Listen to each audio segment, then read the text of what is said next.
जय हिंद दोस्तों, स्वागत है आपका मेरे यूट्यूब चैनल पर। आशा करता हूँ आप सभी स्वस्थ होंगे।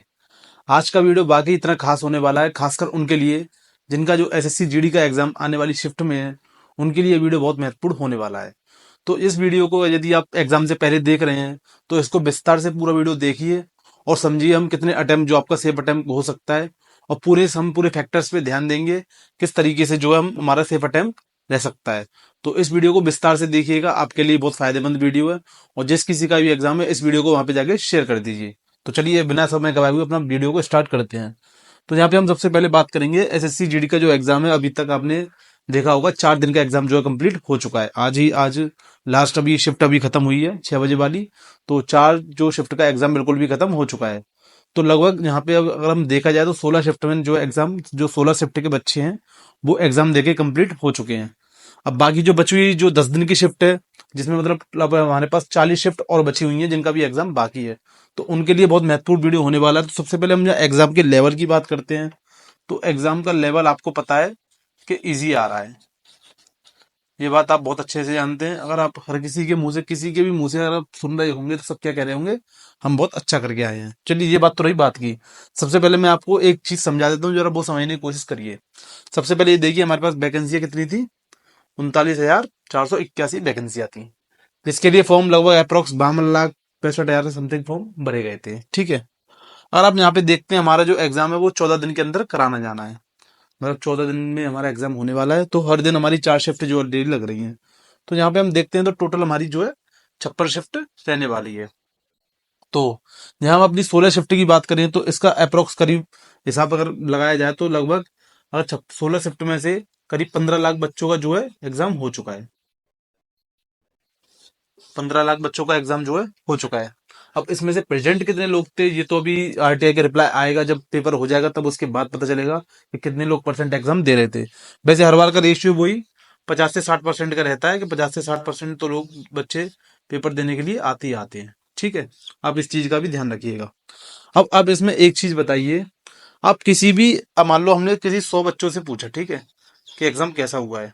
100 में से 80 लोग ये कह रहे हैं एस्पिरेंट्स कि हमारा एग्जाम अच्छा हुआ है। अब एक चीज बताइए, केवल जिन 80 लोगों को जो कि बहुत बेसिक से तैयारी कर रहे हैं, जैसे आपको पता है ये 80 लोग केवल सारे वो तो नहीं होंगे जो अच्छी खासी तैयारी काफी दिन से कर रहे हैं। इसमें जो क्या कहते हैं, जो अभी जिन्होंने न्यू तैयारी स्टार्ट की है या जो एवरेज बच्चे हैं, वो सारे जो बच्चे यहाँ पे होंगे। तो हम इनकी अगर बातें सुने ये इस तरीके से जैसे मुझे बताया गया, हमने जो रिव्यू देखे थे और रिव्यू लिए थे मैंने, तो उसमें बताया गया कि ये सब जो 80 बच्चे हैं ये बोल रहे हैं कि हमारे मार्क्स जो है 75+ आने वाले हैं। मतलब 75+ हम बिल्कुल सही करके आए हैं। और बाकी जो 20 बच्चे हैं वो बोल रहे हैं कि थोड़ा बहुत दिक्कत करने में, क्वेश्चन करने में आई है। तो हो सकता है शायद वो नहीं पढ़े हों, इसलिए शायद ऐसा कह रहे हूँ। कोई पता नहीं है, अब वो लेवल का हिसाब है किसके लिए किस आपने क्या पढ़ के गए और आपका वहां पे क्या फंस रहा है। तो ये तो बात रही यहाँ पे इस चीज की कि यहाँ पे आपने देखा होगा 80 से ज्यादा बच्चे ये बोल रहे हैं कि हमारा एग्जाम अच्छा हुआ है। तो आप एक चीज बताइए, जब 80% लोगों का एग्जाम अच्छा हो रहा है तो 80% का सिलेक्शन तो यहाँ पे नहीं होना है। क्योंकि हमारे पास जैसे कि 50 लाख फॉर्म भी अगर हम मानते हैं तो वैकेंसी हमारे पास केवल 39 लाख है। वो 39,000 वैकेंसियां हैं। तो सबका सिलेक्शन तो नहीं होगा, सिलेक्शन तो केवल 39,000 बच्चों का ही होना है। तो अब मेन बात यहाँ पे आती है कि कट ऑफ कितना जाएगा।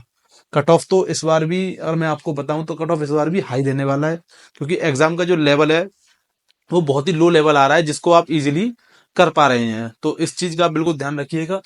अब देखिए जिनका एग्जाम आने वाली शिफ्ट है, अब जिसका हो चुका है उनके लिए तो हम कुछ नहीं कर सकते हैं, उनका तो एग्जाम कंप्लीट हो ही गया। अब मेन चीज ये है जिनका एग्जाम अब आने वाला है वो क्या करें। तो एग्जाम का लेवल तो इजी आ ही रहा है, इसमें कोई नो डाउट है। अब सबसे बड़ी बात यह है कि हम अटेम्प्ट किस तरीके से करें। इसको हम ना सब्जेक्ट वाइज देखेंगे तो ज्यादा अच्छा बेटर रहेगा आपके लिए। चलिए हम सब्जेक्ट वाइज देखते हैं। जैसे हमारे पास 4 सब्जेक्ट होते हैं इसमें। ठीक है।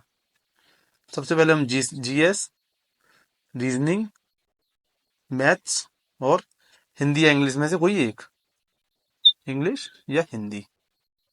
वैसे मोस्टली बच्चा इसमें जो है हिंदी चूज प्रेफर करता है कि हिंदी में इजीली मार्क्स जो है बन जाते हैं।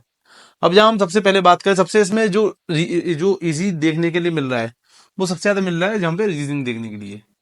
अब जहाँ हम रीजनिंग की बात करें तो रीजनिंग जो है इतना इजी आ रहा है कि जो एवरेज बच्चा है वो भी ये कह रहा है कि हम 19 क्वेश्चन बिल्कुल सही करके आए हैं।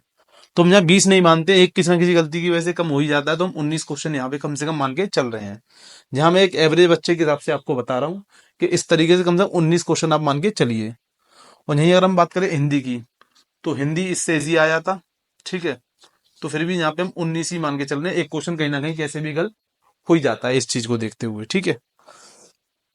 मैथ की बात करते हैं। मैथ में आपको 2 से 3 प्रश्न जो है बस वो दिक्कत दे रहे हैं, बाकी सारे प्रश्न जो है फॉर्मूला बेस्ड क्वेश्चन है, आप उनको भी इजीली कर सकते हैं, कोई बड़ी बात नहीं है। तो यहाँ पे 17 मान सकते हैं कि 17 क्वेश्चन जो है मैथ में भी हर कोई बना के आ रहा है, और जो पढ़ने वाला बच्चा है वो पूरे 20 में से 20 क्वेश्चन आराम से इजीली बना के आ रहा है।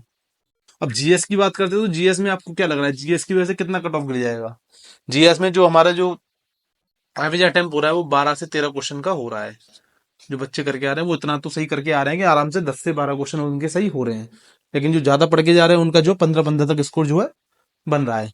अब यहाँ पे अगर हम स्कोर की बात करें तो देखिए, 7 इसमें से माइनस कर दीजिए, 7 और 2 9 और 3, यहाँ पे करीब 12 कम हो रहे हैं। तो जैसे कि 80 में से 12 क्वेश्चन उनके कम हो रहे हैं, तो इतना 12 नंबर कम आप मान लीजिए, 68 क्वेश्चंस तो आपके बिल्कुल सही।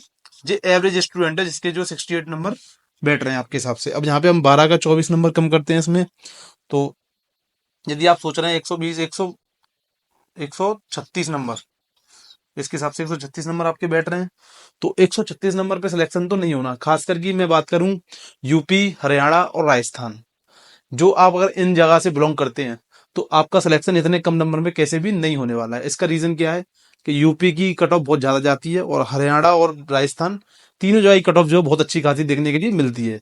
और यदि आप जनरल से हैं, आप सोच रहे हैं कि आपको इतने नंबरों पे आपको अगर सीट मिल जाएगी, तो आपको बिल्कुल भी नहीं मिलने वाली।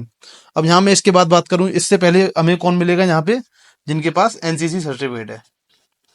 जो एनसीसी सर्टिफिकेट वाले हैं पहले उनको प्राथमिकता दी जाती है, तो इनको पता है कि आपको एनसीसी के भी इनको मार्क्स मिलेंगे। फिर यहाँ पे थोड़ा बहुत नॉर्मलाइजेशन भी मिलेगा मिलेगा तो उसके बाद अगर यदि आप सोच रहे हैं कि आपको अगर आपके पास एनसीसी नहीं है और आपका नाम इसमें आ जाएगा, तो आप बिल्कुल भ्रम में ना रहें, आपका नाम इस बार नहीं आने वाला है। क्योंकि पहले आप देख सकते हो, पहले वैकेंसियां कितनी थी, 43,000 समथिंग थी, इससे ज्यादा वैकेंसियां थी, फॉर्म भी लगभग 50 लाख ही भरे गए थे। फिर भी उसके बाद हमको यहाँ पे अपनी जो यूपी की कट ऑफ थी वो देखने के लिए कितनी मिली थी, 150 से तो कोई कट ऑफ कम थी नहीं, 150 पे भी कट ऑफ तो उस समय पे भी लगी थी। तो आप देख सकते हैं कंपटीशन ज्यादा ही था। और ये हालांकि नॉर्मलाइजेशन मार्क्स थे, जो जो जनरल की कट ऑफ थी वो 159.4 थी, इसके समथिंग थी।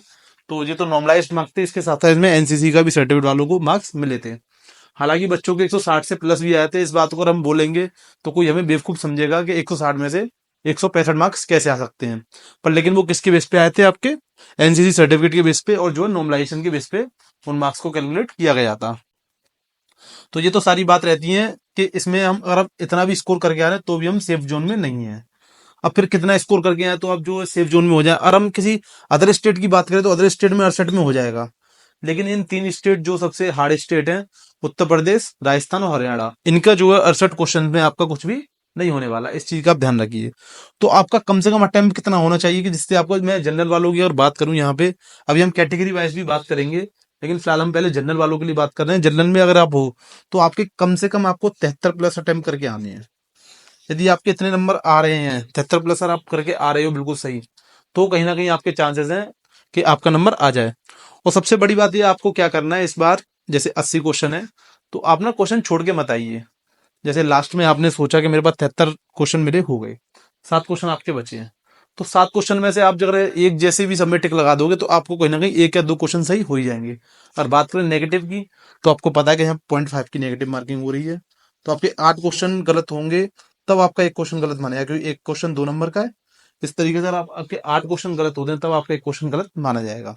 तो मेरा यहाँ पे मानना यह है कि आप पूरे 80 के 80 क्वेश्चन अटेम्प्ट करके आए, जिससे आपको जो है बेनिफिट मिल सके।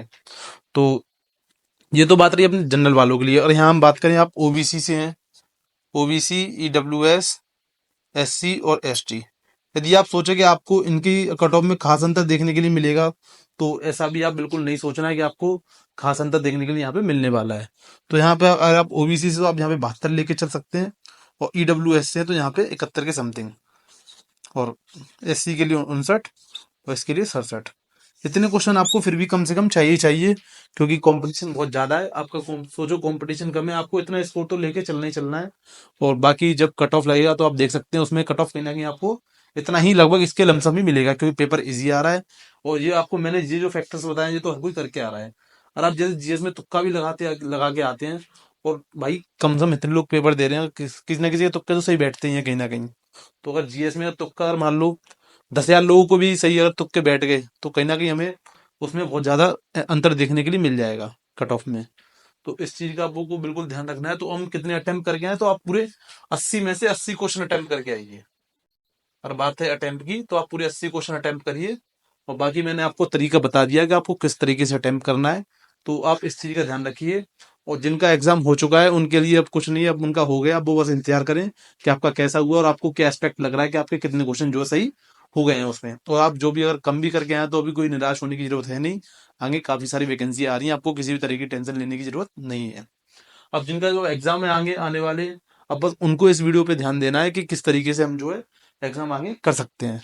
तो आशा करता हूँ आपको वीडियो समझ में आया होगा अच्छी तरीके से। इस वीडियो को शेयर कर दीजिए और मेरे चैनल को सब्सक्राइब जरूर कर लीजिए, और आपको ऐसी इन्फॉर्मेटिव वीडियोस मेरी अच्छी लगती है तो। जय हिंद।